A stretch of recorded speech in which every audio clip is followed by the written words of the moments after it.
Hello बच्चों, hello everyone, good morning, welcome back to your YouTube channel Physics by Sanjeev sir. I am your biology mentor for class 11th and 12th.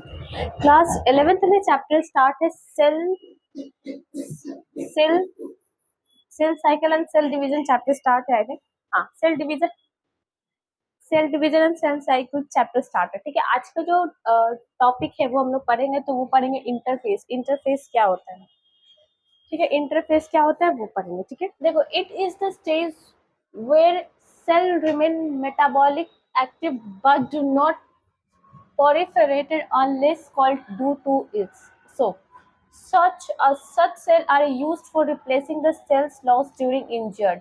देखो, जितना injured के time पे क्या होता है, जो सेल लॉस्ट होता है तो वहां पे जो है वो रिप्लेसिंग का काम करता है. ठीक है, यहाँ पे जो क्या होता है, मेटाबॉलिज्म जो है वो एक्टिव रहता है. ठीक है, यहाँ पे प्रोलिफरेटेड नहीं होता है बट ये मेटाबॉलिज्म क्या होता है, एक्टिव होता है. ठीक है, जब भी सेल जो है वो क्या करता है, ब्रेक डाउन हो जाता है तो उसकी जगह पे रिप्लेस होता है. ठीक है, रिप्लेसिंग का काम करता है. Interphase is followed by a certain phase of the cell cycle called a mitotic phase. इसी को हम लोग एम फेज बोलते हैं. ठीक है, इसी को क्या बोलते हैं, एम फेज बोलते हैं. एम फेज क्या होता है, cell reproduce during the mitotic phase. क्या करता है, सेल जो है वो रिप्रोड्यूस करता है. कब रिप्रोड्यूस करता है, तो एम फेज में जो सेल है वो रिप्रोड्यूस करेगा. देखो, यहाँ पे माइटोसिस, यहाँ पे क्या हो रहा है, यहाँ पे जो माइटोसिस न्यूक्लियर जो है वो डिवीजन कर. फर्स्ट ऑफ ऑल क्या डिवीजन कर रहे हैं, तो यहाँ पे माइटोटिक न्यूक्लियर डिवीजन कर रहा है. यहाँ पे साइटोकाइनिन और साइटोप्लाज्मा जो है वो भी क्या कर रहे हैं, डिवाइड कर रहा है. ठीक है,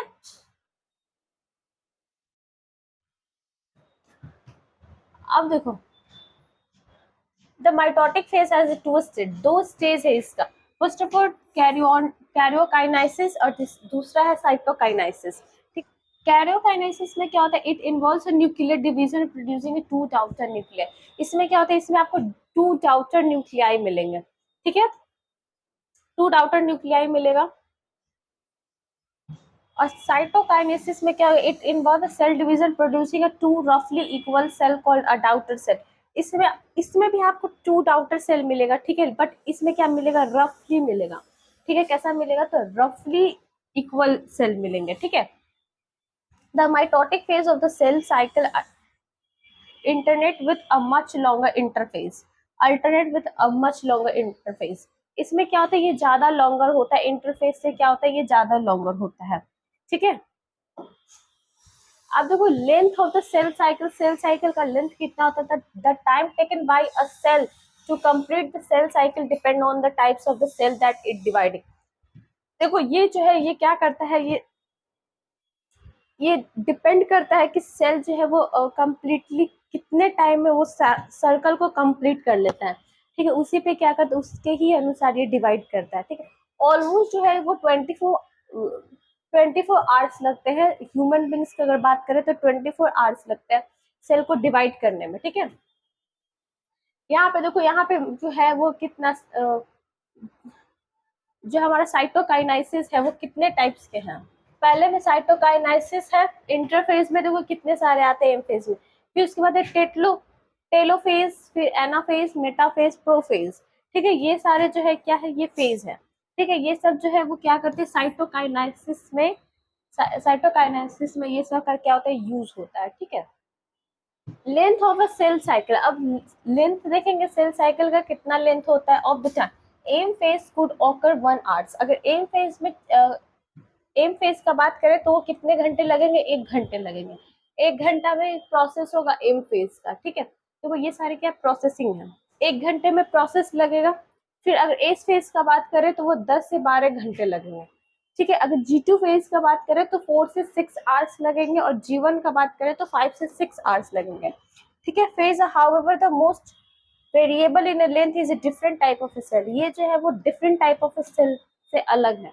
ठीक है, मिटोसिस का बात करें, ऑल्सो कॉल्ड इक्वेशनल डिवीजन. इसको हम लोग क्या बोलते थे, इक्वेशनल डिवीजन बोलते हैं. इक्वल अमाउंट में ये क्या करते हैं, तो डिवाइड करता है. Mitosis was a first discover in animal cell. अगर फर्स्ट डिस्कवर का बात करें तो वो कौन किए थे, वॉल्टर फ्लेमी किए थे 1878 में. जो coined the term of meiosis, किसके कॉइंड टर्म में, कॉइंड के टर्म में था, ठीक है। और 1879 में थे वो एस्टरबर्गर किए थे। ये जो है ये प्लांट सेल का किए थे, एनिमल सेल के वॉल्टर फ्लेमिंग और प्लांट सेल के स्टर्सबर्गर। अब देखो माइटोसिस क्या होता है, तो माइटोसिस को हम लोग स्मोटिक सेल डिवीजन भी बोलते हैं, ठीक है। Occur most commonly in vegetative cell और सोमैटिक सेल, इसे हम लोग वेजिटेटिव सेल या सोमैटिक सेल के नाम से भी जानते हैं, ठीक है। In a plant active a center of meiosis are root apex and stem apex. देखो अगर प्लांट का बात करें तो ये कहाँ कहाँ इसका माइटोसिस होता है, तो एपेक्स में होता है, रूट एपेक्स में होगा और स्टेम एपेक्स में होता है, ठीक है। ये देखो पहले क्या होता है, इंटरफेस में होगा, ठीक है। इंटरफेस से क्या बनेगा, देखो फर्स्ट ऑफ ऑल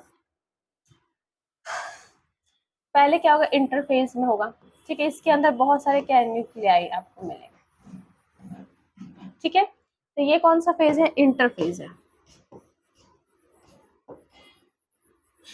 ठीक है। इंटरफेस से क्या आपको मिलेगा, इंटरफेस से बहुत सारे जो है वो डीएनए मिलेंगे, इस तरीके से जो है ना क्रोमोसोम्स बनना स्टार्ट हो जाएगा, ठीक है। बहुत सारे क्रोमोसोम्स बनेंगे,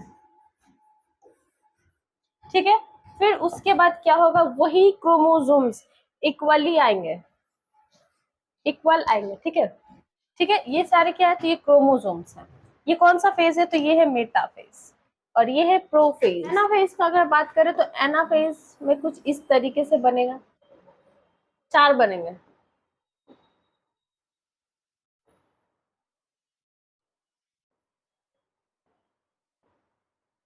इस तरीके से बनेगा, ठीक है।